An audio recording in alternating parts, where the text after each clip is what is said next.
Veja no ICL Notícias, segunda edição. Varou a noite.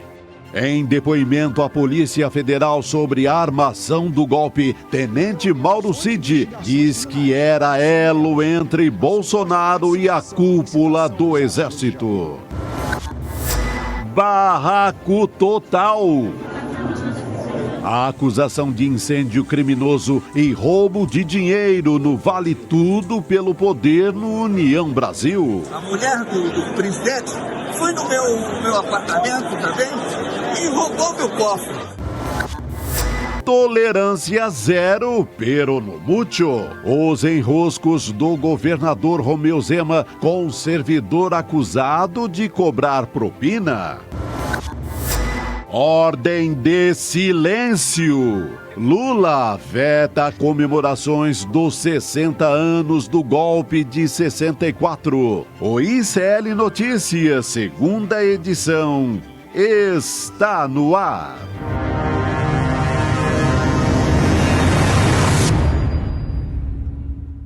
Olá, boa noite, seja muito bem-vindo, seja muito bem-vindo. ICL Notícias, segunda edição está no ar. Estamos ao vivaço nos canais do Instituto Conhecimento Liberta e Eduardo Moreira no YouTube. Hoje a gente já está por aqui nessa terça-feira, dia 12 de março de 2024, com muita notícia rolando por aqui. Vou dar boa noite para o meu companheiro de bancada. Boa noite, Chico. Boa noite, Gabi. Boa noite, comunidade CL. Estamos aqui, apostos, prontos para a gente tocar o noticiário de hoje. Tem Vamos muita tocar. Coisa aí. Tem muita coisa por aí. A gente vai falar muito de política, né, Chico, sobre o depoimento de Mauro Cid. Mas, antes disso, importante para quem estava acompanhando e para quem não estava sabendo também, houve um sequestro de quase 3 horas na rodoviária do Rio de Janeiro, mas o sequestrador já se entregou. Informação recente aqui, ele estava mantendo 17 passageiros reféns na rodoviária do Rio de Janeiro. Isso durou mais de 3 horas. Nessa terça-feira, todos os reféns, essas pessoas que estavam dentro do ônibus, elas foram liberadas sem nenhum ferimento. A polícia militar estava acompanhando essa história e foi um porta-voz que informou para a imprensa isso. Só que na tomada do ônibus pelo sequestrador, o que aconteceu foi que 2 pessoas acabaram sendo baleadas. Uma das vítimas levou 3 tiros, foi encaminhada já para o hospital. Ele, que é o Bruno Lima de Costa Soares, de 34 anos, ele foi atingido no tórax, no abdômen. A gente não tem informação sobre o estado de saúde dele. E ele foi encaminhado para uma cirurgia, o que a gente sabe até o momento, mas a gente não tem atualização sobre o estado de saúde dele. E no outro caso também, né, foram 2 pessoas baleadas. A gente vai continuar acompanhando a informação a respeito dos feridos, mas o que se sabe até o momento, então, é que o sequestrador, ele já se entregou e essas pessoas também foram liberadas. Então, a situação, o pior, né, que aconteceu, já terminou, pelo menos, Chico. A gente espera que a situação, né, das vítimas que foram baleadas, a gente espera que aconteça. Agora, nós chegamos ao ponto de sequestro de ônibus. Né? Eu ia falar de sequestro de avião para ir para outro país, mas de ônibus. Fazia tempo que a gente não via, né? Bom, é o nível de violência que a gente está atolado nele ainda, né? É um grande desafio para os governantes. A questão da segurança pública. E segurança pública se combate com inteligência, com estratégia, com punição Eficiência, né? Da violência, eficiência, com as leis, né? Não com assassinatos, como está fazendo a polícia de São Paulo, né? Sob ordens do discípulo de Netanyahu, o Tarcísio, vai encontrar o seu chefe já em Israel. A polícia hoje chegou a 43 mortos, né? O quê? A polícia na Baixada Santista. 43 mortos. 43, ontem era 40. Isso, a gente teve atualização de 2 mortos nas últimas ações da PM, né? Nas últimas horas, desde quando a gente falou sobre isso ontem, no ICL Notícias, segunda edição. Tarcísio vai transformando a polícia de São Paulo em milícia, né? E o carniceiro vai se tornando carniceiro, julgando, condenando, matando e dizendo, tô nem aí, vão pro raio que os parta. Pois é. É bom de se cuidar, porque a história não perdoa, Gabi, não perdoa os carniceiros. Exato. E a gente vai falar de política agora. Vamos falar de política? Eu hoje conversei com 2 deputados federais que têm a mesma sensação em Brasília, que o quebra-cabeças do golpe, né, que começou a ser montado no dia 8 de janeiro do ano passado, parece que vai chegando à montagem final, está quase pronto. Principalmente depois do depoimento de ontem do tenente-coronel Mauro Cid. Olha aqui, a linha do tempo. Em 2023, 3 de maio, ele teve, não falou, 18 de maio não falou, 6 de junho não falou, dia 25 de agosto, Mauro Cid topou a delação premiada e começou a falar. 25 de agosto do ano passado. Falou por 2 horas, agora vai vendo. No dia 28, 10 horas. 31 de agosto, 12 horas. Foi só crescendo. E ontem falou, 11 de março, por 9 horas, aproximadamente 9 horas. E falou depois, né, dos depoimentos do ex-comandante do Exército, aquele que Braga Neto chamou de cagão. Freire Gomes. Braga Neto é que chamou Freire Gomes, né, esse aqui, de cagão, porque ele não topou assinar embaixo do golpe que a turma do Braga Neto e os bolsonaristas estavam preparando. Não topou entrar no golpe. Depois do depoimento de Freire Gomes e do ex-comandante da Aeronáutica, o brigadeiro Batista Júnior, então volta o tenente-coronel Mauro Cid a depor, né, e nesse novo depoimento de quase 9 horas, pode ter saído daí a pecinha que faltava. Temos que lembrar que há outros depoimentos que já foram dados, como do ex-ministro Anderson Torres, quem? Não, o próprio Freire Gomes, além do Mauro Cid. Pois é, Freire Gomes e Batista Júnior, da Aeronáutica, não é? Bom, ele falou de golpe ontem, falou de joias, né? Falou de ABIN paralela, né? Falou de reuniões de militares, né? E teria dito, segundo informações desse depoimento, informações que vazaram, que o presidente, o ex-presidente Jair Bolsonaro e os chefes militares já sabiam que não haveria como justificar um golpe alegando fraude das urnas, que elas não eram confiáveis, porque já sabiam que eram confiáveis. E foi depois disso que Bolsonaro teria convocado a reunião de 7 de dezembro de 22, no Alvorada, né, e que ali foi feita a reunião com a proposta mais explícita do golpe, e nesta reunião o ex-ministro da Justiça, Anderson Torres, que também já tem prestado depoimento, né, apresentou a minuta do golpe, né? Bom, o quebra-cabeça vai se fechando, é impressão do mundo político, isso quer dizer que o inquérito vai terminando e vão começar agora, daqui a pouco, os indiciamentos. Segundo a avaliação do Cacai, com quem eu tenho conversado, estava conosco aqui ontem, né, o advogado Antônio Carlos de Almeida Castro, ele acha, inclusive, que dentro de poucos meses, né, haverá o julgamento desses golpistas todos, inclusive do chefe do bando, que será apontado como chefe de um grupo criminoso, Jair Bolsonaro, que deve pegar uma papuda ou um bangu pela frente, acho que ele pode até escolher, né? Enquanto isso, Jair Bolsonaro perambula pelo país, convocando motociatas, convocando encontros evangélicos, né, para tentar inflamar a sua base, como se isso fosse parar a ação da Justiça. Nós sabemos que não vai parar. A Justiça vai caminhando, a Polícia Federal tem feito um trabalho extraordinário e nós vamos chegando ao fim desse inquérito. Pode ser concluído nos próximos dias. E aí, Bolsonaro, pode preparar, porque vem chumbo grosso, chumbo da Justiça, em cima de suas pretensões políticas. Enquanto isso, ele perambula pelo país.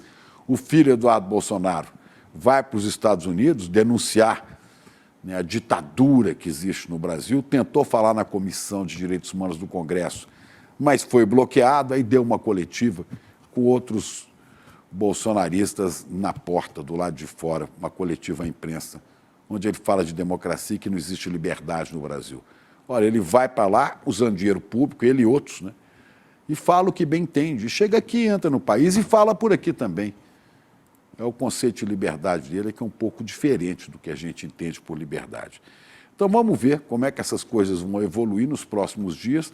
A grande notícia de hoje é esse depoimento que Mauro Cid prestou ontem de quase 9 horas, onde parece que bateu os últimos pregos na tampa do caixão que encerra as pretensões políticas do grupo de Bolsonaro, desse grupo de golpistas, pelo menos por enquanto. Vamos aguardando, né? A gente tem mais para falar disso aí. Com certeza, a gente vai continuar falando, Chico, sobre o ex-ajudante de ordem de Bolsonaro, né, que varou a noite aí no 7º depoimento dele, em pouco menos de um ano. 9 horas ontem, como disse o Chico, um total 33 horas de depoimentos até agora. Segundo o jornal Globo, Mauro Cid disse que atuava como um elo, né, entre o então presidente Jair Bolsonaro e também os militares da cúpula do Exército. E um dos focos das perguntas que foram feitas para o Mauro Cid foram as mensagens trocadas com os militares e também aquelas reuniões que a gente já conhece sobre as minutas golpistas, né? Porque a gente sabe da existência de pelo menos 2. Vamos chamar o Guilherme Amado para conversar com a gente, Chico, para trazer... Daqui a pouquinho a gente vai falar com o Guilherme Amado, ele vai trazer um resumo do que foi esse depoimento. A gente vai conversar a respeito disso com ele. O César Calejon e o Chico Sá também, né, vão conversar com a gente sobre isso, vão trazer diversos detalhes a respeito disso. Uma das informações que a gente tem, por exemplo, segundo a Bela Megali, Chico, é de que o ex-comandante da Aeronáutica, o Carlos de Almeida Batista Júnior, né, ele complicou ainda mais a situação do ex-ministro de Bolsonaro, o Anderson Dois Torres. Depoimentos a que eu me referi ali, né? Tanto do... Bom, a gente viu no mapa ali, cronológico, né? Que o tenente-coronel Mauro Cid já havia prestado horas e horas e horas de depoimento. Né? Mas depois de ouvir... 33 horas. 33? No total. No total. Mas ele já havia falado alguma coisa em torno de 24 horas, né? E depois da oitiva do brigadeiro comandante da Aeronáutica, né, o Batista Júnior, e do comandante do Exército à época, né, o Freire Gomes, a coisa foi reaberta, porque surgiram novas indagações. Então, o Mauro Cid foi chamado para explicar coisas que que surgiram desses 2 depoimentos, do comandante da Aeronáutica e do comandante do Exército, para preencher lacunas que faltavam. É mesmo como diz, por exemplo, a deputada Jandira Fegali, né? A montagem de um quebra-cabeças. Isso, exatamente. Né? Às vezes falta uma peça aqui para você mostrar a fachada da casa, ou a pétala da flor, né? Seja lá o que for. Você vai montando, falta pouca coisa. E talvez, nós não sabemos, talvez o depoimento de ontem, de Mauro Cid, tenha fechado esse quebra-cabeças. Consequência imediata disso vai ser o fechamento do inquérito e o indiciamento de responsáveis pelo golpe. Isso, exatamente. Até a gente estava falando aqui sobre o Freire Gomes, né? Eu antes estava conversando aqui com o William De Luca a respeito do depoimento também. E aí ele disse o seguinte, vou compartilhar aqui com vocês. O Freire Gomes pode não ter embarcado na aventura golpista, mas comprou passagem, apareceu no aeroporto e fez check-in. Tava ali, né? Tava ali Embarcou, mas estava pronto para embarcar. Né? Talvez tenha sido a recomendação, em julho, antes da eleição, do secretário de Defesa dos Estados Unidos, que eu gosto sempre de falar nele, né? Lloyd Austin III, que esteve aqui no Brasil e falou com os militares, não se metam dessa vez, não vai ser igual 64, nós não vamos apoiar aventuras quarteladas de militares brasileiros. Agora, eu não sei, não se pode julgar, por que o Freire Gomes, então, por que o Freire Gomes não desativou as concentrações nos quartéis? Aí alguém fala, não, porque aí o Bolsonaro poderia tê-lo demitido. Por que o Freire Gomes não denunciou Jair Bolsonaro ao Supremo? Porque havia também uma ruptura uma divisão dentro das Forças Armadas. Tudo isso é possível. Não é?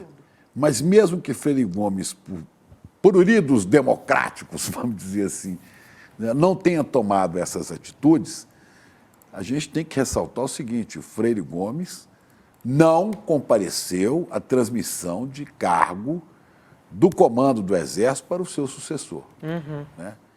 Que era o general, se não me engano, o general Arruda, durou pouco tempo, porque logo em seguida o presidente Lula o afastou e colocou no lugar o general Tomás Paiva. Mas Freire Gomes não estava presente à transmissão de cargo para o sucessor e ficou quietinho. Quer dizer, eu não vejo aí grandes pendores democráticas ou legalistas desse general, né? Talvez tenha ficado em cima do muro, né? E daí aí passa a ter alguma razão o general golpista Braga Neto, né?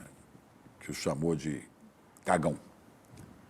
Pode ser. Fato é que até agora nada esses apelidos aí, né, que colocou o Braga Neto, até agora me parece que ele tem que ficar mais preocupado, né, porque houve um depoimento ali de pelo menos 8 horas do Freire Gomes e com certeza o nome de Braga Neto, que está na cúpula da discussão golpista. Parece que ele falou muito, falou tudo que lhe foi perguntado. A previsão era de 30, era de, acho que 70 perguntas, ele respondeu quase 300, a quase 300 perguntas, né? Exatamente. Outro assunto que a gente vai tratar aqui com o Guilherme Amado, Chico, enquanto a gente está esquentando aqui o banco para o Guilherme Amado entrar, está rolando uma briga interna. Exatamente. Está rolando uma briga interna no União Brasil pelo comando do partido, né? Aí para o pessoal entender o que está acontecendo. Está pegando fogo, né? Olha só. Olha só a situação. O presidente eleito do partido, que é o Antônio Rueda, teve a casa de praia dele, no litoral de Pernambuco, minha amada Pernambuco, incendiada. Gente, é isso mesmo, a casa da irmã dele, a Emília Rueda, tesoureira do partido, pegou fogo também. Duas casas, exatamente, a dele e a da irmã. Em nota, ele disse, né, o Rueda, que não descarta a possibilidade de um atentado motivado por questões político-partidárias.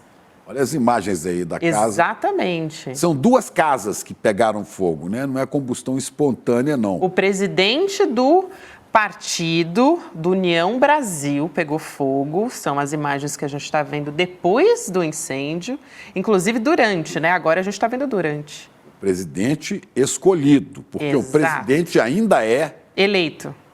Eleito. Perfeito. Porque o presidente atual ainda é Luciano Bivar. Exatamente. Teria uma briga... Agora, exato. Conta aí. Aí que vai.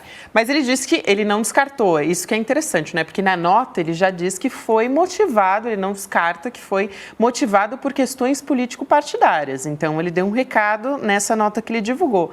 Aí o governador, o Ronaldo Caiado, deu uma declaração, uma entrevista, dizendo que o Luciano Bivar, atual presidente do partido, como disse o Chico, tem responsabilidade nesse caso. Foi isso que ele disse. Mandou tocar fogo na casa do outro. Com todas as letras. Ele disse, é crime político, coisa de facínora, de psicopata. Foi o que disse o Ronaldo Caiado numa entrevista para o G1. E aí o Bivar disse que não, que são ilações. E também ele fez acusações contra a mulher do Rueda. Então ficou ali uma troca de acusações, né? Foi um barraco. É o que dá, né? Esse negócio desse pessoal do baixo clero, inclusive o Bolsonaro. Quando esse pessoal chega a algum tipo de poder, pode esperar que vem barraco, vem baixaria. Não é? É esse tipo de cara, é Gayer, né? É Nicolas Ferreira. Esse pessoal, esse baixo clero, quando acende, quando sobe, né? Acaba se envolvendo em barracos. Eu quero lembrar que o Luciano Bivar, que está brigando com o presidente escolhido por seu partido, porque ele ainda é o presidente, não passou o cargo ainda, né, o Rueda, né, é acusado acusado pelo governador de Goiás, né, de ser o cara que botou fogo na casa. Agora eu quero lembrar que esse Luciano Bivar já disputou também a liderança, a chefia, o cargo no PSL, que era o partido de Jair Bolsonaro. E tinha uma foto dele que apareceu agora mesmo ao lado de Bolsonaro. Eu queria até ver se a gente recuperava aí o Bivar com o Bolsonaro, sorridentes. Aí com o Davi Alcolumbre. Com o Davi Alcolumbre. Cadê? E com o Rodrigo Pacheco. Cadê? Vamos ver se o Vento Põe pra gente aí essa foto dele com Bolsonaro. Já tem uma informação nova sobre isso também, Chico? Só completar isso aqui, porque eles eram amiguinhos, né? Se davam muito bem. Mas depois, na luta, olha aí, ele e Bolsonaro sorridentes. Não terminou com tanto sorriso, não. Porque depois começaram a disputar a liderança do partido. Desunião Brasil, comentaram aqui. Desunião Brasil, mas isso é do PSL ainda. E o Bolsonaro teria pedido a um presidente, Gilson Machado, era o presidente da Embratur, que levantasse uns podres, como dizia o Dorico Paraguaçu, no patrasmente do Bivar. Isso em 2018, 2019, quando apareceu uma acusação do Bivar ser o mandante do assassinato de uma massagista chamada Claudete Maria da Silva, de 30 anos. Ela foi encontrada morta em 1982, dia 3 de outubro de 82. O corpo dela foi encontrado boiando no rio Capiberibe, lá no Recife, né? E ela estava grávida de 8 meses e apresentava sinais de espancamento, hematomas no rosto, tentativa de enforcamento. E tanto a mãe dessa Claudete Maria da Silva quanto a irmã, né, disseram que era um homem muito poderoso, um advogado muito poderoso do Recife, que tinha sido amante dela por 5 ou 6 anos, e quando ela não quis abortar essa criança, ele resolveu dar um fim nela. E apontavam, a polícia começou a investigar, o principal suspeito da polícia era quem? Exatamente o Luciano Bivar. Aí diz a revista Veja, na época, que o Bolsonaro estava recolhendo esse material porque Bivar teria impedido o avanço das investigações. É farto material publicado na imprensa na época e tudo apontava como principal suspeito o Luciano Bivar. Bom, hoje o crime está prescrito, já passou muito tempo, né? Mas ele tem acusações, suspeitas e denúncias sempre de baixaria, de barraco, ligando o nome desse cara, desse deputado, Luciano Bivar, na disputa por controles partidários, né? Quero lembrar que a União Brasil movimenta 500 milhões, né? Acho que são 500 milhões, mais de 500 milhões de reais do fundo partidário. Não é pouca coisa, não. Agora, Chico, agora há pouco o Rogério me avisou aqui, nosso editor-chefe, né? Avisou que a gente tem um vídeo do Luciano Bivar também que a gente pode colocar. Rogério Jordão liberou para a gente. Vamos chamar, então, na sequência a gente volta a falar sobre isso. Eu também tenho uma informação nova a respeito disso. Vamos lá. São as ações, por exemplo, a mulher do presidente foi no meu apartamento também e roubou meu cofre, tá certo? Então essas coisas também são acusações. A mulher do Rueda foi no seu apartamento? No meu apartamento, eu cedi confiantemente um segredo e ela roubou todo o dinheiro. Eu preciso verificar. Quanto tinha no cofre? Entendeu? Tinha um valor significativo. Vamos chamar o Guilherme Amado? É a União Brasil, né? Exatamente. Vamos chamar o Guilherme Amado. Pelo que eu vi aqui de atualização também, já chamando o nosso querido Guilherme Amado, o Antônio Rueda, que é o presidente eleito do União Brasil, ele vai acionar o Supremo Tribunal Federal para que o Luciano Bivar seja investigado pelo incêndio na casa dele e também da irmã dele lá em Pernambuco. E o partido também está falando em cassação. Vamos atualizar as informações a respeito dessa história. Gui, boa noite para você, querido. Bem-vindo. Oi, Gui, boa noite. Eu não sei se você se lembrava, porque tem a história do Rica Pibaribe também, né? Quer dizer, o Luciano Bivar... Eu não lembrava dessa história, não. Você que lembrou agora, Chico. Eu li isso na época, quando saiu exatamente disso que você falou, que o Bolsonaro estava preparando um dossiê. Reunindo coisas para atacar o Bivar, um dossiê. E eu li isso na época também e tinha esquecido. Eu conversei hoje de manhã, gente, boa tarde para vocês, boa tarde para todo mundo que está nos assistindo. Eu conversei hoje de manhã com o Paulo Catapreta, que é o advogado do Antônio Rueda, e ele me falou, olha, não tem como a gente não desconfiar do Bivar. É impossível, porque ele, numa semana, ele ameaça o Bivar, uma pessoa da família do Bivar, né? A gente noticiou isso na semana passada, e na semana seguinte você tem a casa do Bivar e da irmã dele, que é tesoureira do partido, incendiadas em Pernambuco. Casa que fica no mesmo condomínio em que o Bivar tem casa. e que foi construído por ele. Não tem como, assim, por mais cautelosos, o Cata Preto, advogado do Rueda, dizendo, mais cautelosos que estejamos sendo, é óbvio que ele é o principal suspeito. E a reação do Bivar é muito estranha, né? Nesse vídeo que a gente mostrou agora há pouco. Assim, de novo, se me fazem uma acusação dessa, eu no mínimo negaria com uma grande veemência. Ele trata ali, colocando coisas no mesmo patamar, como se dinheiro sumido e casas incendiadas fosse a mesma coisa. É claro que é tudo crime, mas não é a mesma coisa. Isso aí é coisa de máfia, né? É terrível, né? Você imagina, se tem essa denúncia no passado, que foi investigação complicada, da morte de uma modelo, de uma massagista grávida, né? E todo mundo no Recife, todo mundo aponta, o amante que mandou matar foi Luciano Bivar. E essa coisa foi aos trancos e barrancos, e a investigação não chegou ao fim, né? Até que a denúncia foi prescrita, acabou, né? Mas a irmã e a mãe apontavam para o Bivar, era ele, né? Não chegaram a falar claramente, porque temiam pelo grande poder que tinha o Bivar. Quer dizer, é nessa baixaria, né, que o baixo clero coloca a política chafurdando nesse contubérnio da devassidão, como diz um amigo meu.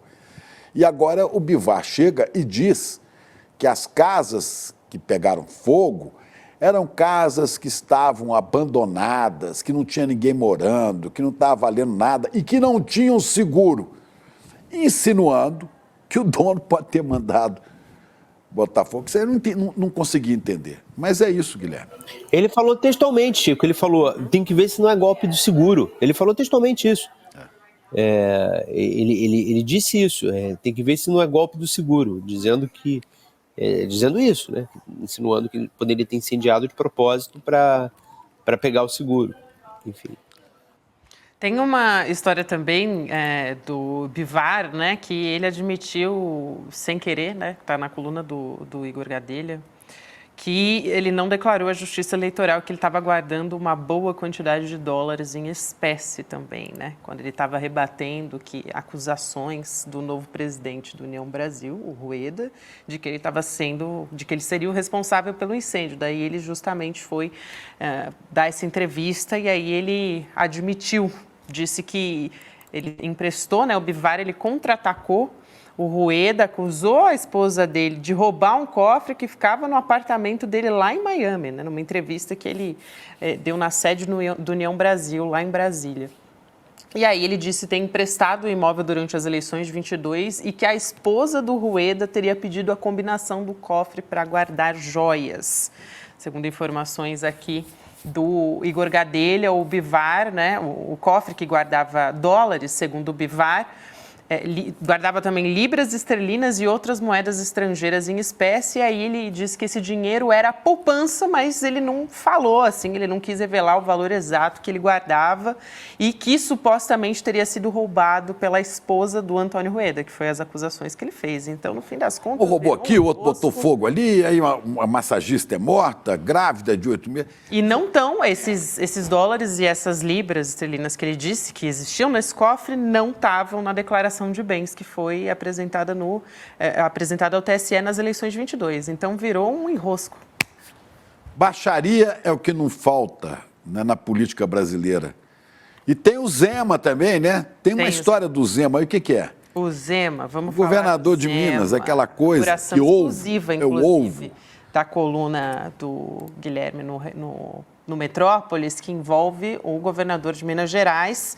O Zema determinou, né, só agora, a demissão de um servidor, o Bruno Ornelas. Você lembra dessa história? Ele é acusado de pedir propina em troca de uma nomeação. Isso porque ele teria tolerância zero, né, com corrupção. Vamos chamar as redes sociais aí do Romeu Zema, do governador de Minas. Determinei a imediata exoneração de um servidor investigado por suposto desvio de conduta, mesmo que o ocorrido não tenha sido no governo de Minas. Na minha gestão, a tolerância é zero para a corrupção. Só que acontece, né, Guilherme Amado, que o Zema já sabia bastante, já fazia bastante tempo que ele sabia dessa denúncia, não é isso? Exatamente. Ele aproveitou, a gente noticiou ontem a história, né, desse Bruno Ornelas, que representava o governo de Minas em Brasília, mostrando as mensagens dele do WhatsApp de 2022, ele vendendo um cargo no governo de Goiás por R$900 mil.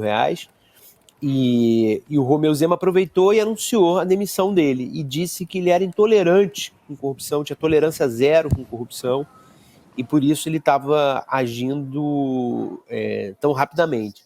O problema é que a gente procurou o Romeu Zema em 3 de janeiro. 3 de janeiro, o governo Zema soube de tudo que a gente publicou ontem. A gente tentou, nesses 2 meses, avançar na investigação, conseguimos mais alguns detalhes, mas o fundamental que era, temos mensagens de WhatsApp mostrando o seu representante do seu governo em Minas negociando por R$900 mil um cargo, ele sabia desde 3 de janeiro e não fez nada. Então, quer dizer, a tolerância zero foi da boca para fora. Tinha 2 meses que ele sabia desse caso de corrupção. E veja bem, poucas coisas que a gente consegue, como jornalista, investigar e publicar, são tão fartamente documentadas como essa história. A gente tem as mensagens do WhatsApp e a gente tem um comprovante de depósito. A mensagem do WhatsApp em que o cara negocia o cargo, vende o cargo no governo de Goiás por R$900 mil, a gente tem um comprovante de depósito de R$150 mil. E o autor das mensagens não nega que as mensagens sejam dele, ele não disse que as mensagens são falsas, não disse nada. As mensagens são dele, a gente checou a autenticidade antes. E o Zema sabia disso há 2 meses, e fez ouvido no moco, não falou nada, e agora quis dizer que era intolerante, que era tolerância zero com corrupção. Tolerância zero. Pero não mútil. Não mútil, é uma indignação que explode, né? Explode. Mais de 2 meses depois. Tinha alguém roubando aqui. Tolerância Fizeram zero. Pix, pois é. Gente, tolerância zero, convenhamos, agora, né? Aí é fácil. Zero pelo zero. tempo, né? Quando tem tempo. Exato. É uma loucura, né? É essa coisa baixa que se apoderou da política. O governador de Minas Gerais, veja que tem uma tradição, né? Minas tem uma tradição de política. E foi engraçado, semi-analfabeto, a assessoria dele telefonou ontem para reclamar que tinha Zema no título e dizendo, não, mas a negociação não foi no governo Zema. Eu falei, sim, e da mesma maneira que quando a gente noticia alguma coisa do Juscelino Filho que ele fez na Câmara, quando era deputado, a gente lembra que ele era ministro do Lula, que ele é ministro do Lula. Mas aí vocês não veem problema nenhum, vocês batem falando que o cara é ministro do Lula, mas quando é o cara de vocês não querem dizer que ele é do governo Zema. Ele é do governo Zema e por isso que ele é relevante em termos de notícia. Quando ele era só o coordenador nacional do Podemos, ok, mas agora ele representa o governo de Minas Gerais em Brasília, é esse que é o cargo dele, né? Os mineiros, acho que se equivocam aí, né? Minas merecia algo melhor do que esse Zé Mané. Minas ele é conhecido por muita gente como Zé Mané. Né? É essa coisa, que não sabe quem é o maior poeta de Minas Gerais, né? Adélia Prado. A moça trabalha aqui, depois responde, né? Você está ouvindo? Ouvo. Quer dizer, é um cara semi-analfabeto, despreparado, grosso, né? Metido a capial, como se fosse uma boa jogada de marketing político. É de doer, viu, Guilherme? Mais uma história aí de Romeu Zema, então a gente vai continuar acompanhando, mas é lamentável, para dizer o mínimo. Gui, obrigada por hoje, querido. Sempre um prazer conversar com você aqui no N2. Um beijo. Até semana que vem, né? A gente se fala. Até semana que vem, pessoal. Bom programa para vocês. Valeu, querido. Obrigado. Bom trabalho por aí. A gente vai continuar acompanhando essas histórias, a apuração da coluna do Guilherme Amado no Metrópolis. Olha, o que a gente vai conversar agora é a respeito do governo Lula ter proibido os eventos oficiais nos 60 anos do golpe de 1964. O governo vetou qualquer evento oficial no próximo dia 31 de março, justamente a data, né, dos 60 anos do golpe militar. O Ministério dos Direitos Humanos, que é chefiado pelo ministro Silvio Almeida, chegou a cancelar um evento. A gente vai conversar com a Suzana Lisboa, que é integrante da Comissão de Familiares de Mortos e Desaparecidos Políticos. Suzana, obrigada por aceitar nosso convite. Seja muito bem-vinda aqui ao ICL Notícias segunda edição. Eu já te pergunto como que a senhora recebeu essa posição do governo Lula. Boa noite mais uma vez. Boa noite. Obrigada a vocês pelo convite, pela possibilidade de estar falando da minha indignação, porque não consigo falar a palavra pior ao vivo, assim, da indignação que eu tenho pelo absurdo que ele fez, um total desconhecimento da história, do que é a história, do que significam as pessoas, do sentimento das pessoas. Nunca imaginei que ele chegaria tão baixo, apesar dele nunca ter recebido os familiares, né? Esse é o 3º ano de governo dele, e o presidente Lula, com todas as agendas que fez, nunca recebeu os familiares de mortos e desaparecidos políticos. Tenho certeza que as abuelas da Praça de Mayo, os familiares uruguaios, se soubessem, não teriam dado a ele o carinho que deram, pelo contrário, teriam reivindicado que ele se posicionasse no Brasil, porque essa não é só uma questão do Brasil, essa é uma questão da América Latina, do mundo, da nossa história. Eu já falei muito, né? Me pergunta uma coisa, eu saio falando. Não, mas é importantíssimo. Por favor. É importantíssimo. Inclusive, eu fiquei sabendo que o próprio Jair Bolsonaro queria aproveitar, né? Já que ele está perambulando pelo Brasil, queria aproveitar e fazer uns atos com militares, com policiais militares aí no dia 31, mas já foi advertido pelo Supremo que não deve se meter nessa coisa não, porque isso pode levar ele para dentro de uma cela. Não é? É vergonhoso, porque o Bolsonaro fez tudo que a gente esperava dele. Ele não fez nada além do que eu esperava. Ele tinha do gabinete dele, em relação a esse assunto. Porque 700 mil mortos é um negócio que a gente não esperava. Não, né? Em relação a este assunto, aos assuntos da ditadura, aos assuntos dos mortos e desaparecidos, eu não me surpreendi com nada do que ele fez. Ele fez o que ele sempre disse que ele ia fazer.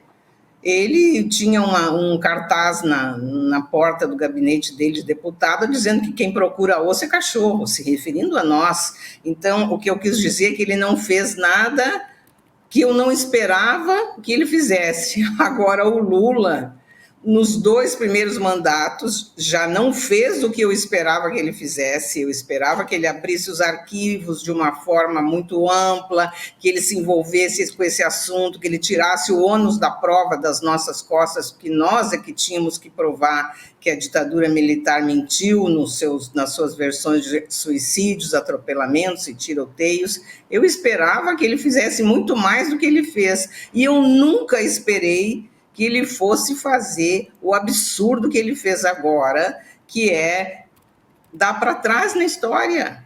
Dar para trás, é ele que está dando para trás. Nós não estamos rememorando o passado, nós estamos olhando para o futuro. Quem não está olhando para o futuro é ele, que não assume essa responsabilidade como chefe de Estado pelos desaparecimentos, pela tortura cometidos. E isso só se repete. As versões de hoje são as mesmas usadas na época da ditadura. Se ele tivesse enfrentado a direita naquele primeiro ano de governo dele, que ele tinha força para isso e foi capaz de recorrer da sentença da juíza Solange Salgado na questão do Araguaia, eu duvido que a direita tivesse se articulado como se articulou. No tempo do Fernando Henrique não tinha ordem unida no 31 de março, não. Voltou a ter na época do Lula, porque ele decidiu que a direita era uma coisa que não deveria ser enfrentada. Não adianta ele dizer que as pessoas que estão hoje nas Forças Armadas eram criancinhas. Entendeu? Isso não tem nada a ver. Ninguém está atacando as Forças Armadas como um todo. Nós estamos atacando, sim, e queremos justiça daqueles que torturaram, que vazaram os olhos, que arrancaram cabeças, que esconderam os corpos, que nos torturam até hoje com essa dúvida. Eu sou uma das pouquíssimas que teve a sorte de achar o seu desaparecido. Eu tenho um túmulo para prantear. Centenas de familiares não têm. Ele não sabe o que é isso. Eu estou muito indignada. Eu queria falar com mais tranquilidade, assim, mas estou engasgada com essa decisão dele, estou envergonhada, absolutamente envergonhada. por ter convivido durante tantos anos, inclusive perto dele, e ter essa decepção. É muito, muito triste para nós, e é uma ignorância, do meu ponto de vista, é uma ignorância. Sobre a fala dele especificamente, eu queria saber o que a senhora achou a respeito de não querer remoer o passado, a respeito do golpe de 64, e aí ele diz que está preocupado, mais preocupado com a tentativa de golpe do 8 de janeiro, né? Como que a senhora, o que a senhora achou dessa fala especificamente? E imagino que fere, né, a senhora em bastante profundamente, pelo que eu estou ouvindo a senhora falar. Então, queria aproveitar a sua fala só para dizer que eu sinto muito, né? É claro que isso atinge a todos nós como sociedade, ou deveria, né, nos atingir como sociedade, mas eu sinto muito, né? Eu queria deixar isso bastante claro aqui. Te agradeço, é emocionante ouvir esse sentimento e perceber esse sentimento ao mesmo tempo em que nós estamos sendo achincalhados com esse escárnio do presidente da República. Ele dizer que ele não quer olhar para o passado, ele não está olhando para o futuro. Os crimes cometidos, a impunidade dos crimes cometidos durante a ditadura militar inspira e alimenta os que hoje são cometidos contra os movimentos sociais, contra a população pobre e marginalizada desse país. Veja Marielle Franco, veja quantos casos nós tivemos depois da ditadura, e muitos deles exatamente iguais na sua essência de como foram feitos na época da ditadura militar. Naquela época se montou um esquema muito bem montado para desaparecer com os corpos. E hoje em dia também.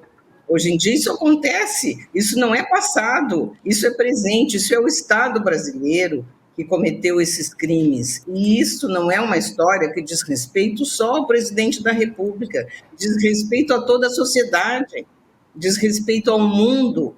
Suzana, não voltar a ocorrer. Por que a gente luta não só por uma questão pessoal? Não é uma questão pessoal. É a sociedade brasileira que tem o direito de saber, e é o Estado brasileiro que tem o dever de procurar contar, que tem o dever de buscar. Não são histórias que tu coloca para debaixo do tapete, são vidas. Essas pessoas deram suas vidas pela democracia, essas pessoas deram suas vidas para que a gente pudesse estar hoje onde está, para que o Lula pudesse ser presidente da República. Nós lutamos pela anistia, ele se beneficiou da anistia, e ele acha que isso é passado, que isso já passou. As próprias Forças Armadas teriam certamente, do meu ponto de vista, Suzana, o prazer de que essa história fosse passada limpo. Suzana, o que será que bloqueia o presidente Lula nessa história? Será que ele tem medo dos militares? Medo de mexer nesse vespeiro, né? Ou sabe que o lado de lá estando armado pode significar instabilidade? Eu não estou querendo justificar, não.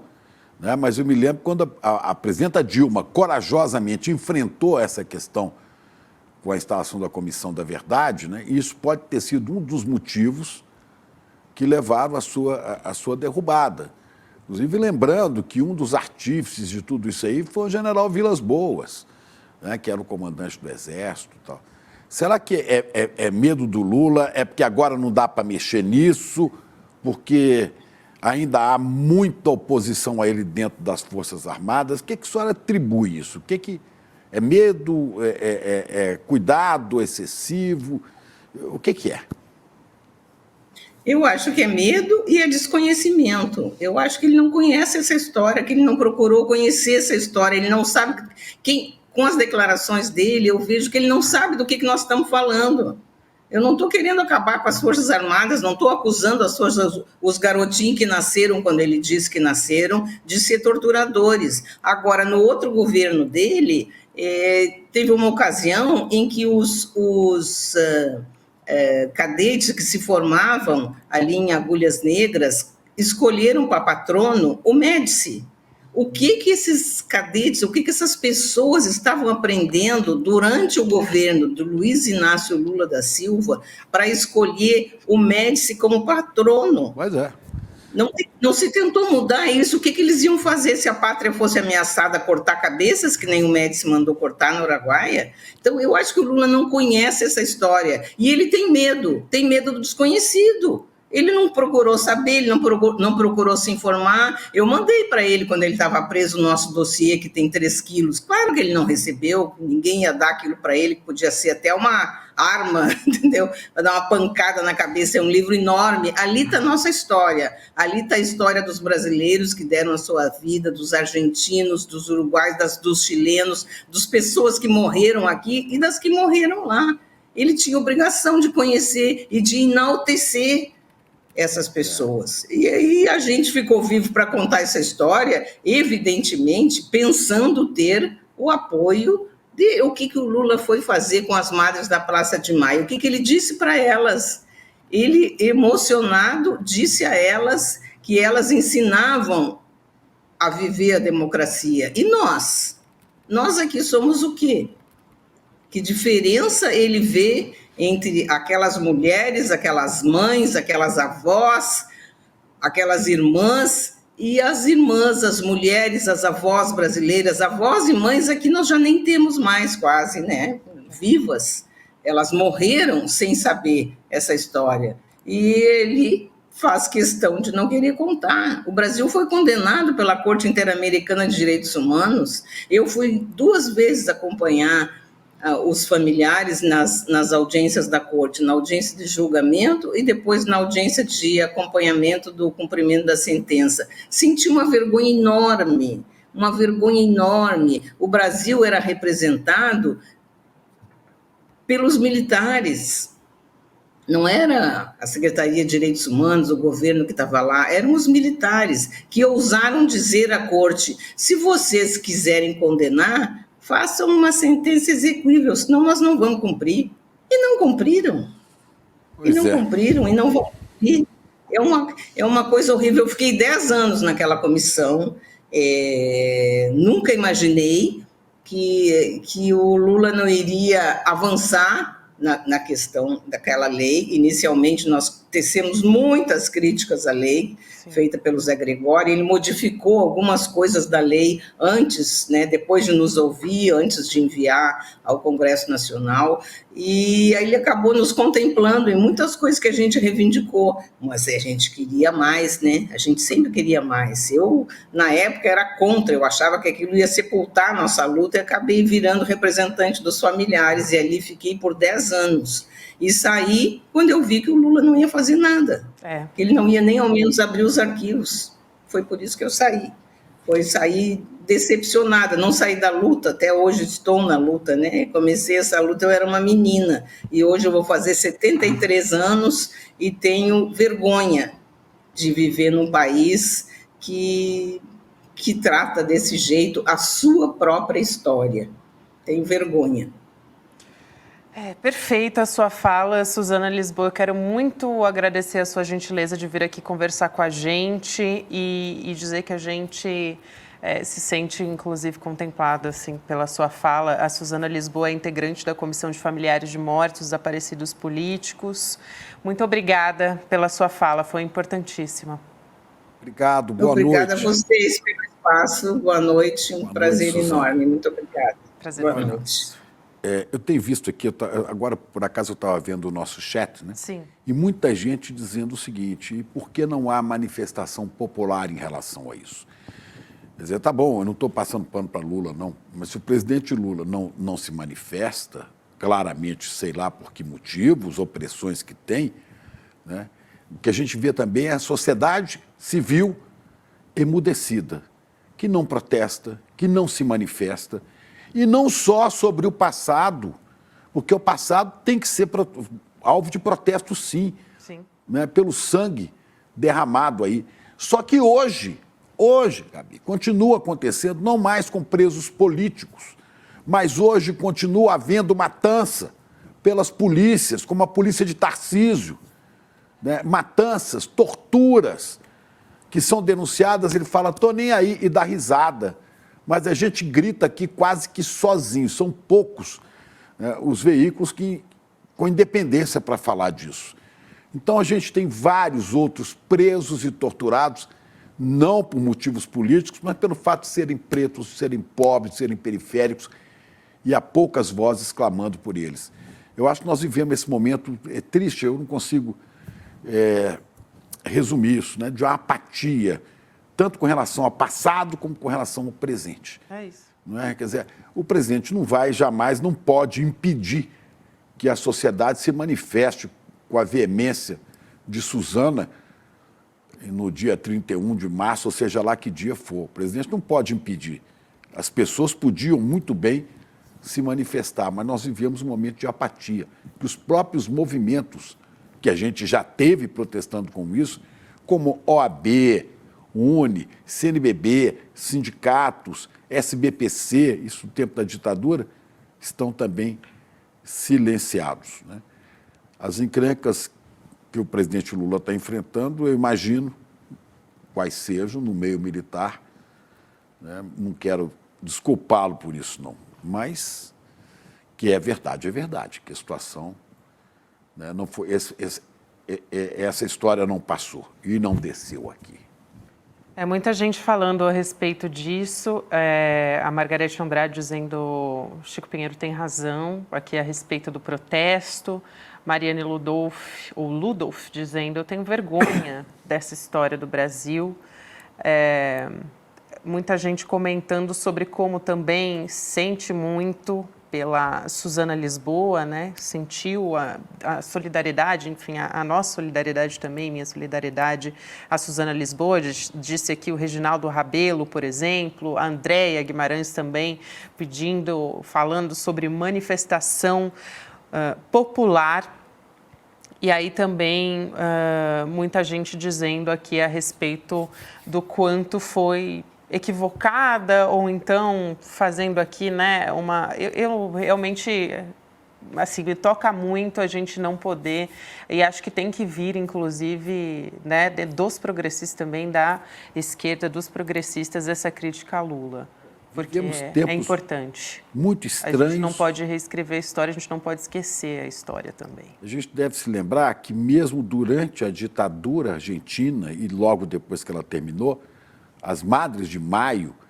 né, com os lenços na cabeça, que eram as fraldas dos bebês, dos mortos pela ditadura argentina, porque há uma tradição entre as mães da Argentina, da primeira fralda, primeiro pañuelo da criança, ela guarda como lembrança do primeiro. E quando essas pessoas morreram ou desapareceram, as mães pegaram aquele símbolo e botaram na cabeça, por isso que são as Mães de Maio. E elas não pararam de protestar, elas continuaram protestando. Olha aí, né? E isso chama a atenção, né? Inclusive do próprio presidente Lula, quando lá esteve. Agora, no Brasil, infelizmente, a gente sente, nesse momento, uma apatia completa, né? O campo progressista não está batendo bumbo na rua, não está fazendo barulho, não. Né? É isso, gente. Vamos voltar a falar do depoimento de Mauro Cid. A gente falou brevemente disso no início do programa, né? César Calejão e Chico Sá estão aqui para conversar com a gente sobre o depoimento de ontem, que no total já são 33 horas, né, de depoimento de Mauro Cid. A ideia era complementar as lacunas que estavam faltando, as anteriores, segundo o G1 também foi um depoimento bastante amplo, a gente imagina que sim, porque foi noite adentro, não foi só golpe, teve vacina, teve joia, foi uma junção de todas as coisas. Vamos conversar com eles. Boa noite, queridos Chico Sá e César Calejão, que já estão aqui junto com a gente. Prazer falar com vocês. Boa noite, Gabi, boa noite, César, boa noite, querido xará Chico Pinheiro. Pois é, boa noite, Chicos, boa noite, Gabi, boa noite, comunidade CL também. Prazer estar com vocês, gente. Boa noite. Só que eu não resisto aqui, porque acaba de chegar uma mensagem para mim do Dr. Flávio Wittlin, a propósito da fala que a gente viu há pouco aí da Suzana. E ele escreve o seguinte: quem controla o passado, controla o futuro. Quem controla o presente, controla o passado. Né? E dizendo, no Brasil, o Lula está deixando o opressor controlar o passado. E acaba que eles podem controlar o presente e o futuro. É isso aí. Obrigado, Flávio. Ô Chico, mas você colocou uma história muito importante que é assim, não, o Brasil não pode se sentir proibido. O Brasil não está proibido de fazer manifestação alguma. É só nas repartições públicas. Pelo que eu entendi, há uma má vontade. São os eventos oficiais, né?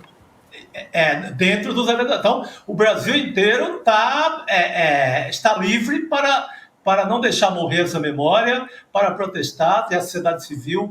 Uma coisa não pode impedir a outra. E a gente sempre tem manifestações no Brasil inteiro. Tem algumas entidades que não protestam mais, mas sempre tem o MST, os Sem Teto, sempre tem essa brava gente que não deixa morrer memória alguma no Brasil. Ô Chico, mas você se lembra, mesmo durante os anos difíceis da ditadura, né, a gente conseguia que as ruas estivessem tomadas para pedir anistia, para pedir diretas já, tudo isso dentro da ditadura. Hoje parece que todo mundo está nas redes sociais e não faz o barulho que devia fazer. Né? Verdade, querido. É isso. Bom, mas vamos lá falar de Mauro Cid? Mauro Cid. Vamos começar por César Callejon, então, que também está acompanhando desde ontem. A gente até conversou no ICL Notícias primeira edição, né, César, a respeito da expectativa até então. A gente falava da expectativa do depoimento de Mauro Cid, e agora, de fato, aconteceu. E foi bastante a fundo aí. A gente teve muita coisa envolvida, não só especificamente o golpe, né? É isso, Gabi. E eu até aproveito o ensejo, porque eu acho que esse é um debate absolutamente pertinente. A entrevista anterior foi fortíssima e eu acho que eu aproveito o ensejo para correlacionar os temas que a gente vai trabalhar nessa ocasião. Nesse novo depoimento à PF, ao que tudo indica, ele ainda está em sigilo, mas coisas começam a aparecer que dão contas de que ele falou de vacinas, de que ele falou de joias, de que ele falou da própria tentativa de golpe. Vamos lembrar que, nesse momento, o que de fato importa é os atos antidemocráticos. É por isso que o Jair Bolsonaro está sendo julgado e é isso que pode comprometê-lo de uma maneira mais aguda no curto prazo. Nesse depoimento, o Mauro Cid, ele ficou ali, como você muito bem colocou, 9 horas ao todo. Acho que o depoimento em si foi um pouquinho mais curto. Ele, ao que tudo indica, robusteceu, ele engordou, ele deu mais substância para a colaboração que ele tem com a Polícia Federal. Vamos lembrar que ele tem um acordo de delação firmado. Esse acordo, para que ele seja mantido, precisa ter como base o oferecimento de substância, coisas que sejam de fato interessantes para a própria Polícia Federal. Agora, também vale ressaltar, e aqui eu cito o meu querido Leandro Demori. O Demori sempre coloca isso com muita propriedade quando ele diz: delator, ele não está ali para falar a verdade, ele está ali para livrar o próprio pescoço. Isso me parece razoável supor e entender que é uma dinâmica de quem está de fato delatando. Então, vamos ver. Me parece que, por outro lado, a Polícia Federal se sentiu satisfeita com o que o Mauro Cid disse. Ao que tudo indica, ele ofereceu elementos que vêm engrossar o que ele tinha dito antes. Ele traz uma série de dados, existem outras coisas que estão colocadas via celular, provas que surgem e que foram verificadas com base nos outros 6 depoimentos que ele deu anteriormente. Ele ficou calado nos 3 primeiros, mas ele já tinha falado e já tinha falado muito antes disso.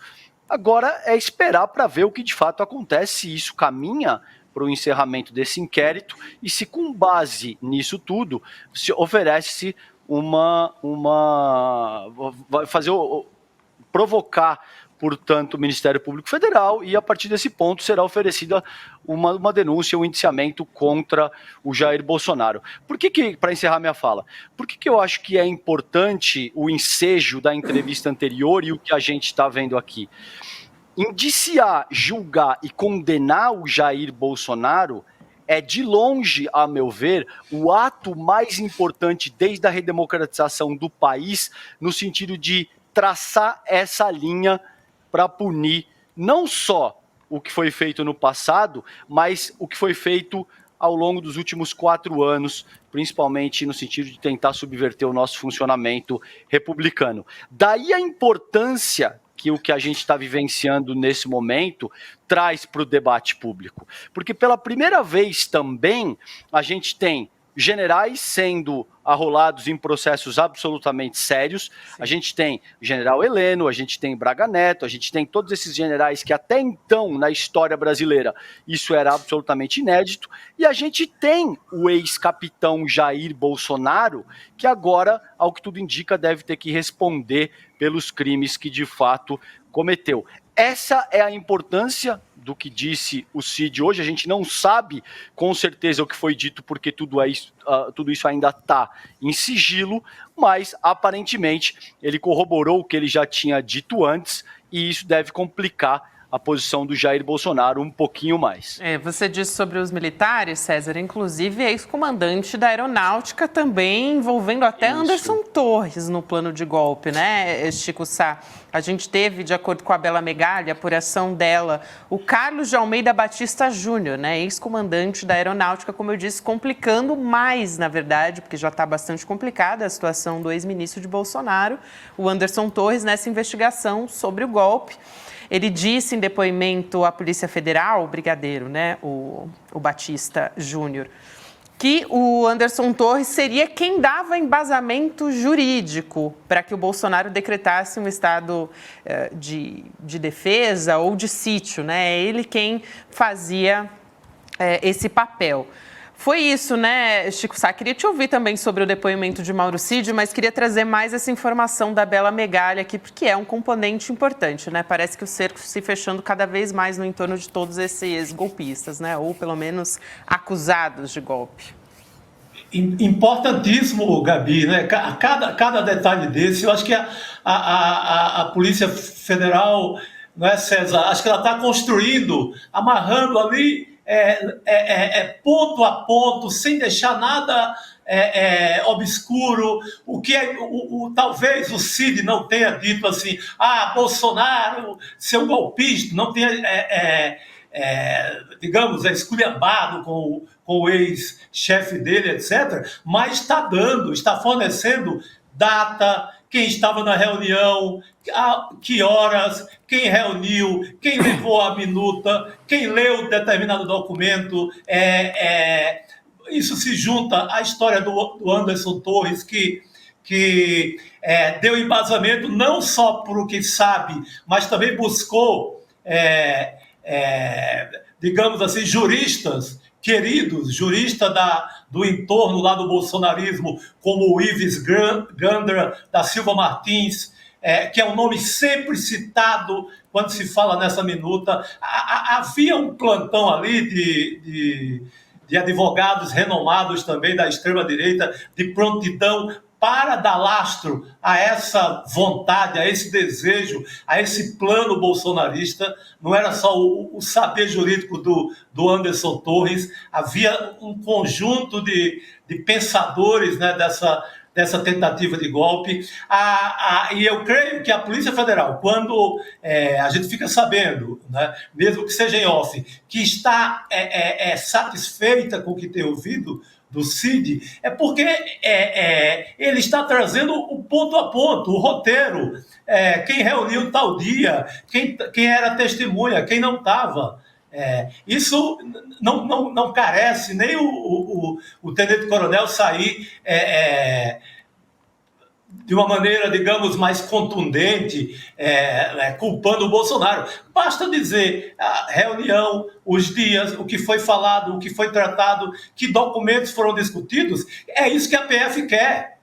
É isso que vai ser importante na hora do Ministério Público Federal construir uma peça de denúncias amarrada, para que não venha lá Bolsonaro ou qualquer um aí do clã, do mundo do bolsonarismo, e alegar que está faltando um pedaço na história. Sabe? Entregar a história completa, e como o César pontuou assim, da maneira muito feliz, esse caso ele é uma ponta de 64, da outra memória. Então, andam juntos nesse ano, depois do fatídico 8 de janeiro, que foi, evidentemente, uma tentativa golpista.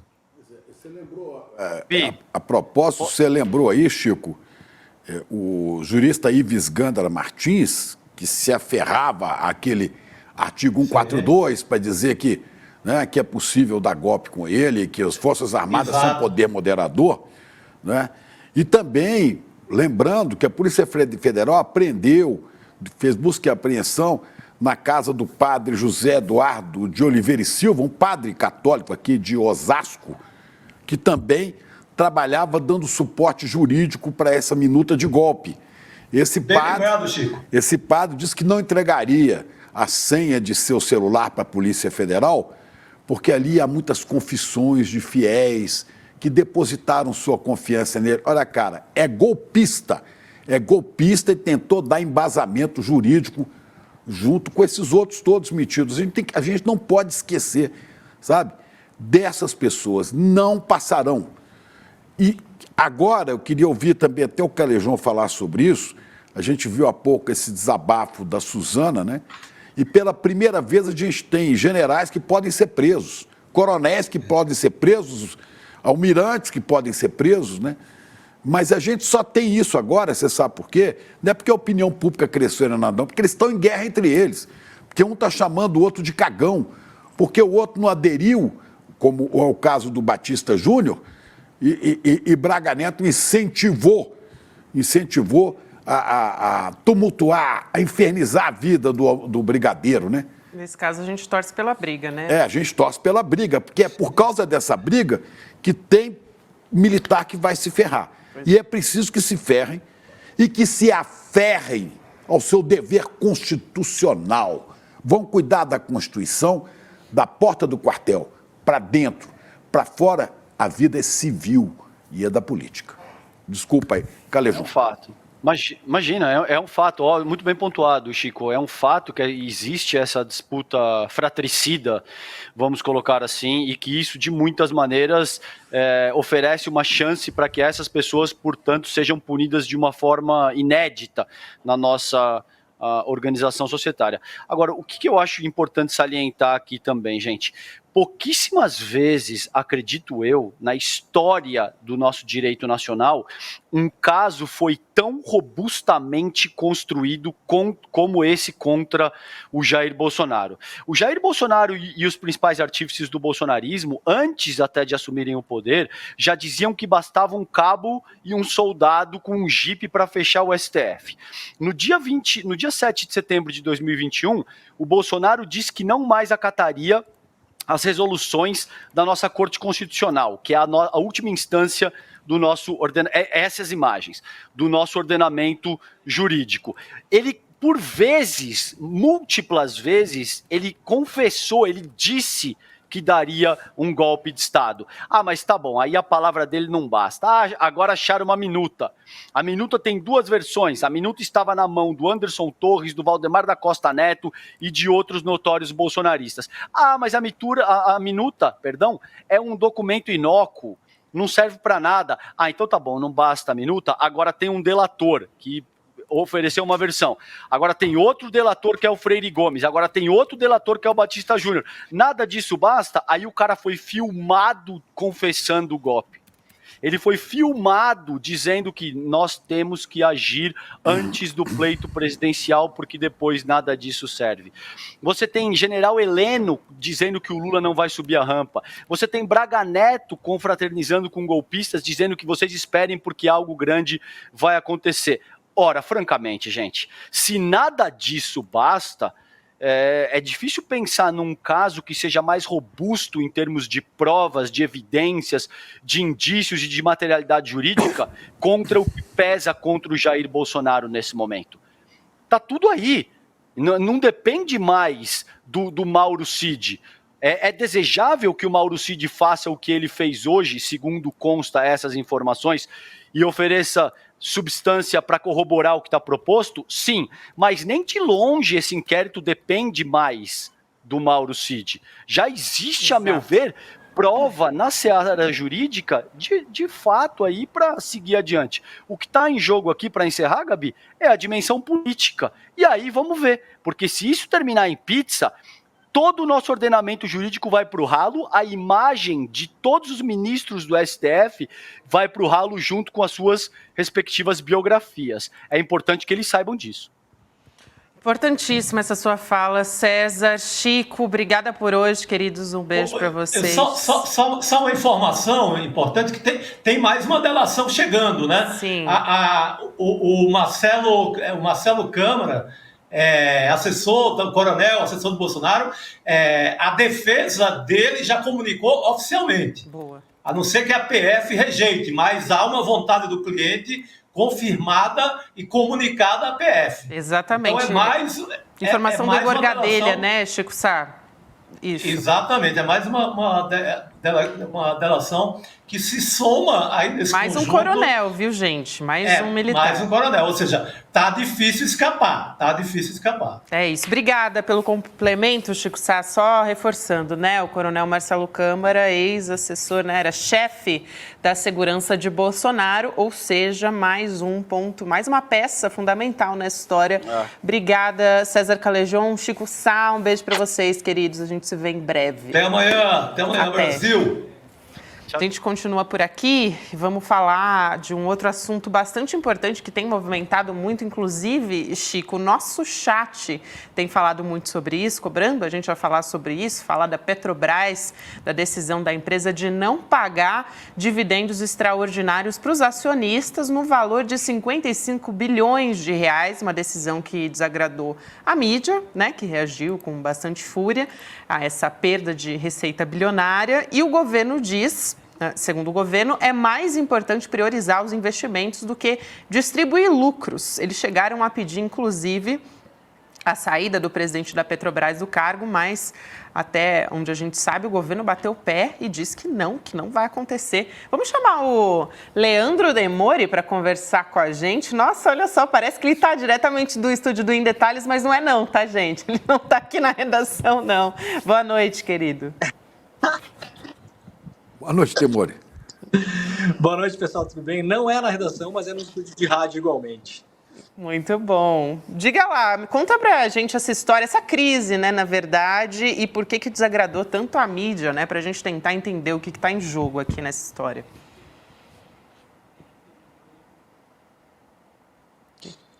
Ó, cortou um pouquinho a minha ligação. Vocês estão me ouvindo direito aí? Estamos ouvindo. Estou ouvindo perfeitamente. Que crise é essa? Com um delay. Que crise é essa, Demori? Alô? A gente ouve o Demori, ele que não nos ouve, né? A gente vai tentar restabelecer essa conexão, então, com o Demori. Daqui a pouquinho ele vem explicar para a gente essa história. Márcio Luiz Gama Campos está lembrando aqui, eu não me lembrava, eu já li esse livro há muito tempo, que essa frase que eu citei aqui do Flávio Wittgen sobre presente, passado e futuro é do livro 1984, né? Livro do George Orwell. Só para lembrar isso. Exatamente. Eu estava aqui acompanhando o nosso chat também e teve uma outra história importante, Chico, enquanto o Demori está refazendo a conexão com a gente, que aconteceu, né? Uma cena meio inusitada agora, né? O presidente Lula está dialogando com certas figuras, né? Um tanto quanto inusitadas para a gente aqui dar essa notícia. Na verdade, rolou essa cena no Palácio do Planalto. Qual cena, né? Vou explicar aqui. A presidência convidou o deputado bolsonarista, o Nicolas Ferreira, né? Para o anúncio da construção de 100 novos institutos federais. Porque agora, né? Por incrível que pareça, eu ainda não me acostumei a dar essa notícia aqui, Chico. Ele não convidou o deputado Nicolas Ferreira, ele convidou o presidente da Comissão de Educação da Câmara. Eu ia explicar, exatamente, porque ele foi convidado nessa condição, né? Na condição de novo presidente da Comissão de Educação na Câmara. E aí, essa informação foi divulgada pelo Paulo Capelli, do portal Metrópolis, para participar da cerimônia, né, do anúncio, enfim. E aí o Nicolas foi. Aliás, a gente ainda, né, não tem a informação que ele foi, né? Ele compareceu? Não, compareceu sim, compareceu. A gente tem as imagens, inclusive, olha só, do evento ali acontecendo, o Nicolas sorridente, tirando foto com o estudante e tudo. Então é isso. Vamos seguir agora com o Leandro Demore, é isso? Parece que ele já apareceu. Ainda não. Resolvemos o problema com o Demore? Ainda não resolvemos o problema com o Demore. Então vou terminar de dar as informações aqui. As informações completas, justamente o Nicolas Ferreira, que é um crítico ferrenho do governo, porque ele é da oposição, um deputado bolsonarista raiz. Ele foi convidado, compareceu, chegou a tirar foto com os estudantes. Essa cerimônia, inclusive, teve a presença do próprio presidente Lula e aconteceu hoje de manhã, dia 12, no Palácio do Planalto. E como se sabe, como a gente reforçou aqui, o Nicolas é o novo presidente da Comissão da Educação. A gente está esperando agora ele apresentar as propostas, né, como presidente da Comissão de Educação. Vamos ver o que vem por aí na presidência de Nicolas Ferreira, né? Difícil apresentar a proposta ali, né? Exatamente. Com o preparo que ele tem, né? Com a sabedoria que ele tem. Né? Tem se portado mais como moleque na política do que como, né, alguma liderança respeitável. Mas fazer o quê? Né? É esse o Congresso que nós temos. É esse negócio. É isso.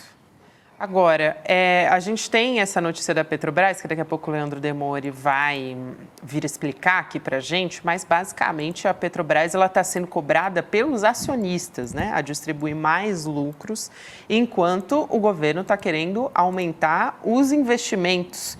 Inclusive, em breve, vou conversar também com o André Roncalli a respeito disso, que entende bastante do assunto.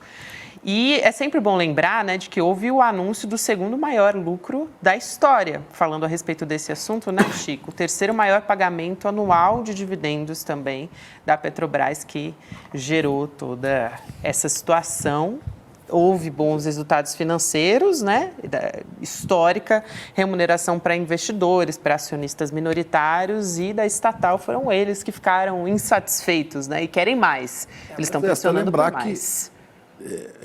O governo brasileiro também, o Estado brasileiro, é acionista da Petrobras, né, e é a principal acionista. Então, é legítimo também que pegue esse dinheiro e reinvista, né, ao invés de simplesmente distribuir. Há uma discussão aí dos especialistas daqui a pouco. Demore está entre nós. Demore voltou? Não, voltou. Explique isso. A quem interessa calar Leandro Demore? Era o estúdio. Agora que era o estúdio. Agora eu fui para um estúdio maior, agora o negócio está funcionando direito. Tá bom. Até te enxergamos então, conta melhor, essa querido. crise da Vamos Petrobras. Lá, conta essa crise porque a gente está ansioso. Então, nós vimos aí os Mervais Pereiras, né, do jornalismo brasileiro, eles estão muito preocupados. Eu estou começando a achar, o Chico Pinheiro, que o maior acionista da Petrobras é o governo brasileiro e o segundo maior é o Merval Pereira. Eu acho que ele deve estar ganhando muito dinheiro com dividendos, né, porque está tão preocupado com isso. Gente, o negócio é simples. Olha, eu já expliquei tantas vezes isso aqui, desde o ano passado. O Edu já fez até aquele... Quando o Edu pega a lousa dele, o Edu já explicou até na lousa esse negócio. Então vamos lá, vamos explicar de novo. Na lousa. Dividendos. Amei. Na lousa. Dividendos é quando você pega parte do lucro da empresa e distribui para os acionistas. E aí muita gente fica preocupado porque pensa assim, eu sou acionista da Petrobras, né? Eu tenho meu home broker em casa. Meu filho, você tem R$3.200 investido. A sua parte de dividendos vai dar R$ 62,13. Tá? Então não é com você que essas pessoas estão falando. Essa parte dos dividendos, ela é importante porque a Petrobras vinha pagando dividendos mais ou menos em linha com o mercado mundial há mais de décadas, Chico Pinheiro e Gabi Varela. Sabe o que aconteceu nos últimos anos? Coloca o gráfico, por gentileza, dos últimos 2 anos do Bolsonaro para a gente ver quanto dividendo a Petrobras pagou para os seus acionistas. Eu separei os gráficos para o pessoal mostrar. Esse aqui é o da Bolsa de Valores de hoje. Tem um gráfico que é um gráfico de barras vermelho, que mostra exatamente a quantidade de dinheiro. Olha aí, ó. Nós temos, então, os dividendos vinham em linha com as petroleiras mundiais, e aí, Chico e Gabi, em 2021 e 2022, apagar das luzes do governo Bolsonaro, eles pagam um caminhão de dividendos. A gente está falando de 72 bi em um ano, 86 bi no outro. Isso é totalmente fora de linha com British Petroleum, Shell Company, ExxonMobil, Aramco, que é a maior petrolífera do mundo lá dos Emirados Árabes Unidos. A Petrobras foi a empresa que mais pagou dividendos do mundo, mas assim, sobrando, Chico Pinheiro, sobrando. Aí qual que é a grande questão? Para onde vai esse dinheiro? É claro que vai para o pequeno acionista que investiu R$ 1.200 em ações da Petrobras. Claro, vai lá, para ele vai R$ 12,25. Esse dinheiro grosso, ele vai para principalmente bancos e fundos estrangeiros. É para isso que serve esse dinheiro. Esse dinheiro vai para fora do Brasil, para os bolsos de empresas privadas. E aí, Chico, você falou uma coisa muito correta, que é o seguinte: o maior acionista da Petrobras é o governo. Então, quando a Petrobras paga dividendos, o governo pega a maior parte desses dividendos, porque o governo é como se fosse um grande, né, um dos donos da Petrobras. Então, vai para o bolso do governo. Só que tem uma pegadinha nisso, Chico Pinheiro, que é o seguinte: esse dinheiro, ele vai para o caixa do governo. Segundo informações do próprio Ministério da Economia, a maior parte do dinheiro dos dividendos da Petrobras, quando ela cai no caixa do governo, ela é usada para pagar a dívida pública da União. Certo, quem são os detentores da dívida pública da União, meu caro? Mais de 60% da dívida pública da União hoje está na mão de bancos e fundos estrangeiros. Ora. Então, quanto mais dividendos a Petrobras paga, diretamente ela bota dinheiro na mão de bancos e fundos estrangeiros, e a parte que é da União também vai para bancos e fundos estrangeiros. Então, se você não é banco nem fundo estrangeiro, pode ficar tranquilo que não vai afetar a sua economia doméstica essa questão da Petrobras. É exatamente o que eu ia concluindo, né? Quer dizer, o maior acionista da Petrobras é o Brasil, é o governo, o Estado brasileiro, né? Mas eu ia dizer exatamente isso. Então, ele poderia receber esse dividendo que vazaria para os bancos, para os fundos. Agora, quando o governo resolve, ou a Petrobras resolve não distribuir esse dividendo, que não é nem obrigatório, pelo que eu andei lendo aí, né, não é nem obrigatório, ele pode pegar esse dinheiro e reinvestir na Petrobras para que ela continue crescendo e sendo a potência que é. Né? E é o que ele está fazendo. Ele não está jogando dinheiro para ninguém, não está jogando dinheiro fora, não está jogando dinheiro no bolso de ninguém, ele está investindo na própria empresa, no futuro da empresa. Então não me venham falar que a Petrobras está perdendo valor momentaneamente na bolsa. Não, e os papéis caíram mais de 10% por causa da pressão, né, das ações da companhia. Claro, mas ela está se valorizando. Claro. É um ativo que está se valorizando, porque está investindo ali. É importante explicar isso. Gente, a Bolsa Brasileira é uma bolsa muito pequena. Vamos lá para quem não conhece o mercado de capitais. A Bolsa Brasileira é uma bolsa minúscula. Bolsa grande no mundo, meus camaradas, é Tóquio, é Nova York, é Londres, tá? Essas são as bolsas grandes. A Bolsa de Milão é uma bolsa pequena, para vocês terem uma ideia. A Bolsa de Madrid é uma bolsa pequena. Vocês imaginem a Bolsa Brasileira. A Bolsa Brasileira é uma bolsa pequena. Nós temos poucos investidores institucionais, que são os grandes fundos, gestores de grandes fortunas. Se eles decidirem, 4 ou 5 deles, no mesmo dia, entrar vendendo ações da Petrobras, eles derrubam a ação 5%, 6%. Isso é um movimento atípico de mercado, quer dizer, no caso brasileiro é quase típico, né? Que foi uma forçação de barra para mostrar um certo pânico. Temos o gráfico aí, como é que fecharam as ações da Petrobras hoje, meus camaradas. Dá uma olhada aí, ó, a ação subiu de novo, porque petróleo é investimento a longo prazo. As empresas de petróleo são as empresas que mais têm condições e capital para fazer transição energética. Ninguém é otário em achar que a Petrobras vai quebrar porque não botou mão o dinheiro do fundo BlackRock nos Estados Unidos com lucros de dividendos. Então, eu admiro, né? Eu acho que, como eu falei, eu acho que, por exemplo, o Merval Pereira, né? Ele deve ser o segundo maior acionista da Petrobras, porque ele está em pânico desde ontem. Eu não entendo exatamente o motivo do pânico. Mas vocês fiquem tranquilos que nada disso vai acontecer. Só uma coisa, Chico, muito rapidamente. Há uma discussão interna na Petrobras, por quê? Esses lucros de dividendos, eles são relativos a 2023, certo? 2023 é a herança de um planejamento que foi feito na Petrobras ainda no governo Bolsonaro. Beleza? Então, o que é que nós temos? Ó, eu fiz um negocinho, subiu aqui, olha que legal. Apareceu pra vocês aí? Olha aí. Ah, maravilhoso. Olha isso. Olha ele descobrindo como é que funciona para ativar, né? O emoji. Olha isso, gente. Ah, Demore, pelo amor de Deus, aí você. Eu enlouqueci. Quebrou o programa, é isso, né, pessoal? Juro que eu não Quebrou o programa. Leandro Demore, pessoal. Com vocês, Leandro Toma Demore. o raciocínio, Demore. Vamos lá, vamos retomar o raciocínio. Tem uma discussão dentro... Eu vou parar de mexer a mão, senão vai dar problema aqui.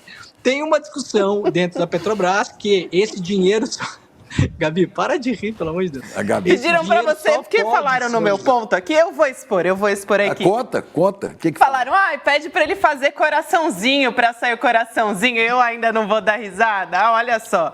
Rogério, vou te expor aqui sim. Não, mas acho que o coraçãozinho é diferente, não é? Rogério Jordão, faz coração com a mão fechada, tem que ser assim, ó. Romântico, assim. Ah, sim. Não, ele... Eu não sei fazer Poxa, olha só. Agora que tá em polvorosa. O switcher do ICL, Notícias Segunda Edição, está em polvorosa. Era isso que todo mundo queria. Demore, só para você continuar no raciocínio, eu quero lembrar também o seguinte, que a Petrobras sempre foi empresa de petróleo. E agora ela está na transição para se tornar uma empresa de energia, que não é só petróleo. Sim, verdade. Isso demanda investimento. Foi isso que o Haddad disse, Perfeito, né? A declaração do Haddad foi nesse sentido também.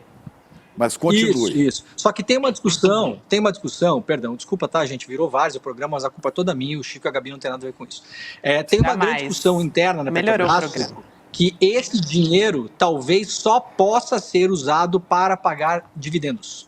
Então, o que é a grande questão agora? Descobrir se dentro do ordenamento da Petrobras é possível usar esse dinheiro para outra coisa. Se não for possível, eventualmente esse dinheiro pode ser segurado no caixa para melhorar, por exemplo, o balanço. Se você melhora o balanço, você melhora as ações, melhora o papel, bolsa também, e aí você pode talvez pagar mais dividendos ao longo de X anos a conta-gotas. Então, a ver se esse dinheiro precisa necessariamente ser usado para isso ou não, mas de todo modo é importante que o governo esteja de olho nisso, gente. Chega de encher o tubo de dinheiro de fundo gringo que vai levar o nosso dinheiro embora. Vamos nessa, então, gente. Acho que ficou claro, né? Demore foi bem didático aqui para a gente entender. Eu acho que esse ponto que você trouxe também, Chico, sobre a mudança da Petrobras é fundamental, porque o Haddad está priorizando o investimento. Exatamente. Não, você não transforma isso no que tem que ser, né? Exatamente. Só para aqui trazer recuperar a fala do Haddad para a gente fechar, ele disse: no governo do presidente Lula, nós voltamos a valorizar os investimentos na empresa. Justamente isso, demonstrando que a gente quer uma Petrobras perene, a longo prazo, segura para o investidor e compatibilizando, como diz a lei das estatais, com o interesse público aqui. Na verdade, essa fala, né, foi do Alexandre Silveira, mas o Haddad também falou que não queria comprometer, foi essa fala do Haddad, né, lembrando aqui, comprometer o plano de investimentos da estatal, e o Alexandre Silveira, que é o ministro de Minas e Energia, também falou nesse sentido. Diga, Chico. Como muito bem disse o Demore, né, a nossa bolsa em relação ao mundo é bolsinha, é uma bolsinha, que às vezes é rodada na esquina, para usar a imagem, né, a bolsinha, vai rodar a bolsinha, por uma meia dúzia de grandes capitalistas que controlam isso aí, faz a ação subir, faz a ação cair, né? Solta a notícia aqui, segura a notícia lá, é assim, né? E aí a empresa perdeu 55 bilhões de valor, perdeu nada, ela está investindo nela própria, depois sobe. Isso aí. Chico, vamos só lembrar uma coisa importante antes de fechar esse assunto. Sim. Os sites de economia, os maiores sites de economia do Brasil, que todo mundo acessa, são, em geral, sites que são de financeiras e de bancos. Então, o Invest não sei o que você acessa, o não sei o que é da XP, o Money não sei o que você lê notícia aí negativa sobre a Petrobras é do Banco Itaú. Então, né, a revista lá, a revista Dinheiro não sei o que é do Banco BTG. Então, olho nisso, tá, gente? Porque isso é um grande esquema de lobby. É isso aí. É isso, Leandro Demore. Obrigada por hoje, querido. Um beijo. Amanhã você volta, é isso? Ai, o meu não sai coração, mas você está no nosso coração. Nada, olha só. Não sai nada.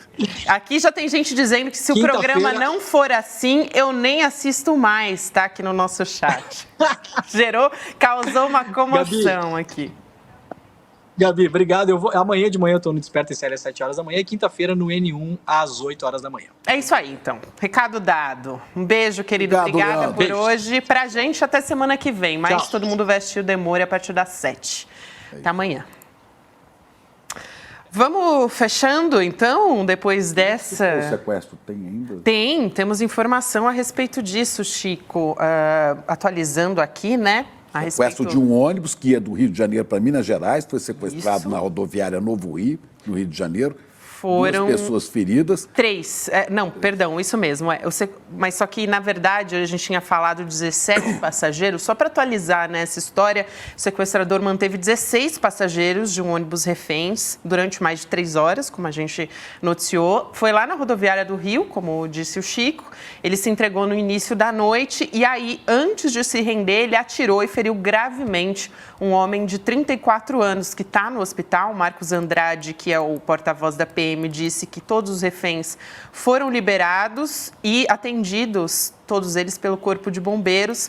Tinha inclusive uma mãe com uma criança, tinha idoso, tinha de tudo. E aí essa área foi isolada, enfim, todos que estavam dentro do ônibus foram liberados sem ferimentos, mas a gente teve 2 pessoas que foram baleadas, né? E aí esse homem que inclusive está em estado grave. Uma das vítimas que levou 3 tiros foi encaminhada para esse hospital. Esse homem, que é o Bruno Lima de Costa Soares, de 34 anos, que foi atingido no tórax e no abdômen. Está fazendo cirurgia. São essas as informações que a gente tem até o momento. Esse sequestrador, né, o homem que sequestrou o ônibus, ele tem, inclusive, passagens por roubo à mão armada na polícia. Então, essa situação está sendo esclarecida agora, para a gente saber o que motivou esse sequestro do ônibus, mas as pessoas estão bem, né? As pessoas que estavam dentro do ônibus sequestrado.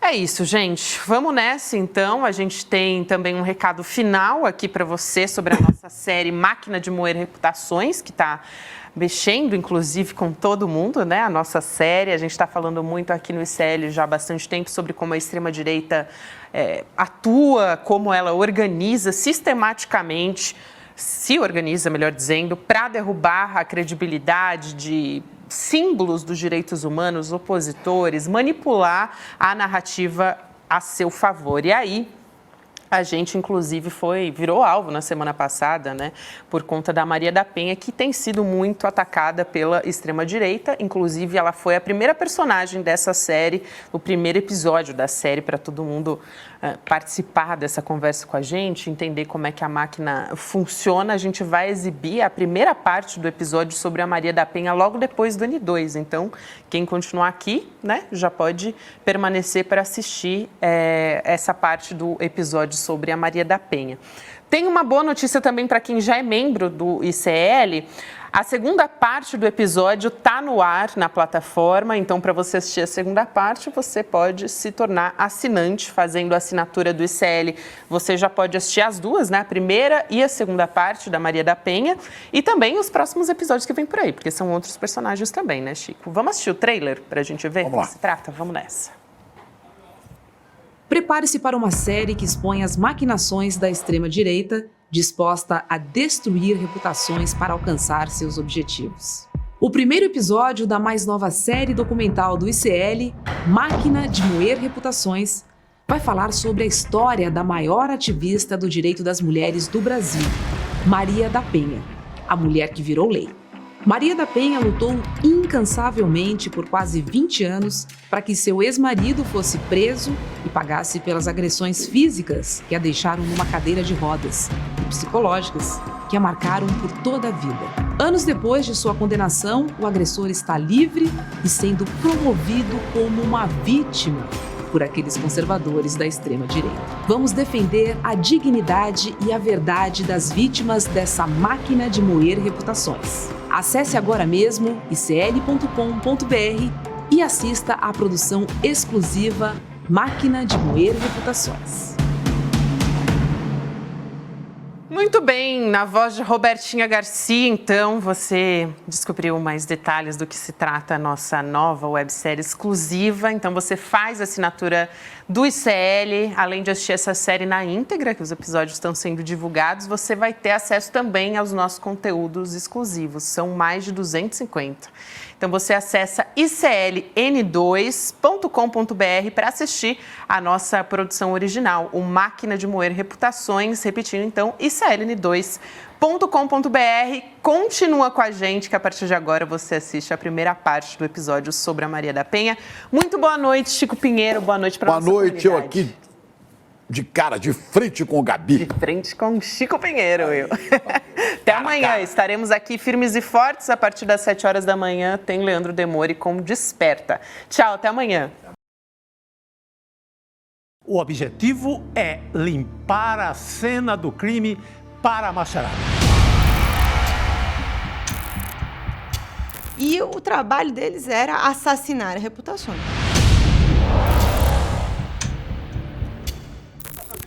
Aí do Paulo Freire da vida, esse energúmeno aí.